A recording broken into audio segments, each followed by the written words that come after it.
Tonight, gun violence once again rocks Seattle neighborhoods. Police are investigating 3 separate shootings from overnight in downtown Seattle, Mount Baker, and in Soto.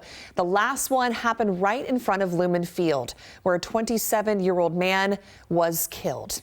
King 5's Cornelius Hawker is following this developing story today. He joins us now live with much more details. Cornelius. Madison police tell us that man found shot and killed here in Soto wasn't the only victim. In the downtown Seattle shooting, 2 men were shot.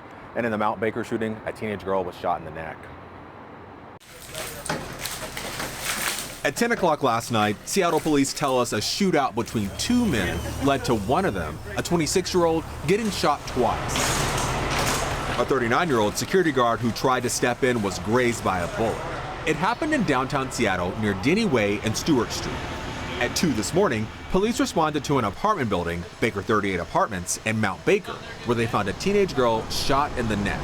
And at 4 this morning, police found a 27-year-old man dead, shot once in the chest near Lumen Field. So far, no one has been arrested. Witnesses in the Mount Baker shooting wanted to talk about what they saw and heard, but many were afraid. It's unfortunate. One man was willing, but wanted us to hide his identity. At 2 a.m. in the morning, we heard like blood curdling scream, and there was a couple kids outside, and then the cops came right away. This man says he doesn't want the shooting to be a reflection of his community. The neighborhood is very nice, but there's a couple of bad apples.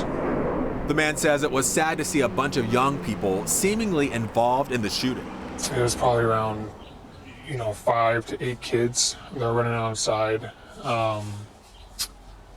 The cops looked like they weren't detaining the kids too much because they didn't know the whole situation. Even worse, he's not confident police were able to get any information because he could overhear the conversations officers were having with him. The kids weren't telling them anything at all. They weren't giving them information. The man says it's a frustrating situation for him and his neighbors who have to live here. Now, along with no arrests, we do not have the update on any of the victims' condition. And Madison, these shootings happened just days after a student was shot and killed at a local high school. A lot of those people out there in Mount Baker brought that up. And Cornelius reporting live for us in Seattle tonight. You're talking